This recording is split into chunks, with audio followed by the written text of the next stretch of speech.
Beginilah kondisi Israel yang sebenarnya pasca serangan Iran Hezbollah.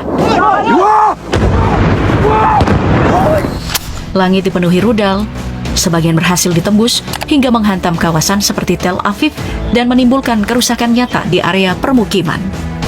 Tapi yang lebih mengejutkan, di tengah klaim situasi terkendali, ribuan warga justru turun ke jalan, sementara tokoh oposisi bersatu untuk menantang Benjamin Netanyahu. Ironisnya, tekanan terbesar kini bukan hanya datang dari luar, tapi dari dalam negeri sendiri. Jadi, apakah ini awal dari titik balik besar? Tahan dulu, karena fakta paling mengejutkan justru belum muncul di permukaan. Seperti inilah situasi terkini Israel pasca serangan Iran proksi bagian keempat. Di balik gambar-gambar yang beredar tentang serangan rudal, ada satu lapisan realitas yang jarang terlihat. Sensor ketat yang membentuk apa yang dunia boleh lihat dari Israel. Dalam situasi perang ini, pemerintah memberlakukan pembatasan keras terhadap media. Jurnalis tidak bebas melaporkan dampak serangan, terutama dari dalam negeri. Apa yang direkam, apa yang ditulis, bahkan apa yang boleh ditayangkan, semuanya berada di bawah pengawasan. Kebijakan ini sering disebut sebagai toleransi nol, di mana pelanggaran sekecil apapun bisa berujung pada pembungkaman. Namun, tekanan terhadap media tidak berhenti pada sensor. Sejumlah laporan menunjukkan adanya ancaman langsung terhadap jurnalis di lapangan. Ada yang menerima pesan intimidasi, memperingatkan mereka untuk berhenti meliput, atau menghadapi konsekuensi serius. Dalam beberapa kasus yang lebih ekstrim, jurnalis yang tetap bekerja justru menjadi korban serangan. Tuduhan pun muncul bahwa sebagian tindakan ini bukan sekadar dampak serangan, melainkan dilakukan secara terencana untuk membungkam suara-suara yang dianggap mengganggu narasi resmi. Akibatnya, informasi yang sampai ke publik global menjadi tidak utuh.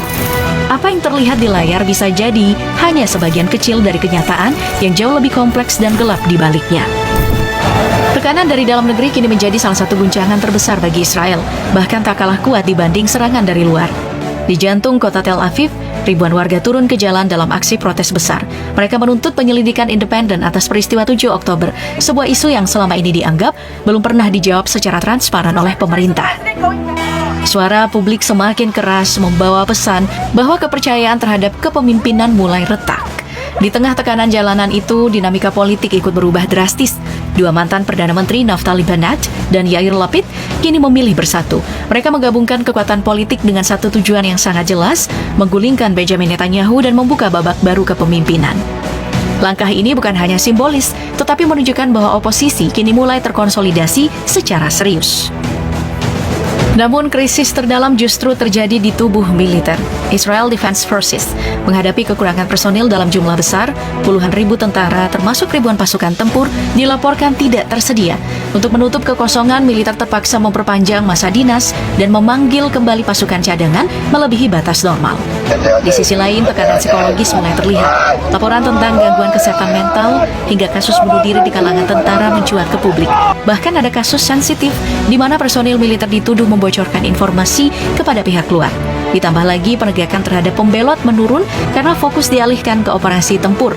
Semua ini menggambarkan satu hal, tekanan internal Israel kini bukan hanya soal politik, tetapi juga menyentuh stabilitas militer dan kepercayaan publik secara bersamaan. Dampak serangan kali ini tidak hanya terasa di permukaan, tapi menghantam langsung jantung infrastruktur vital Israel. Salah satu target yang paling disorot adalah pusat komunikasi satelit di Wadi Ayala. Fasilitas ini punya peran krusial dalam menjaga konektivitas dan koordinasi militer. Ketika lokasi ini diserang dengan rudal presisi, dampaknya bukan hanya kerusakan fisik, tapi juga potensi gangguan pada sistem komunikasi yang selama ini jadi tulang punggung operasi.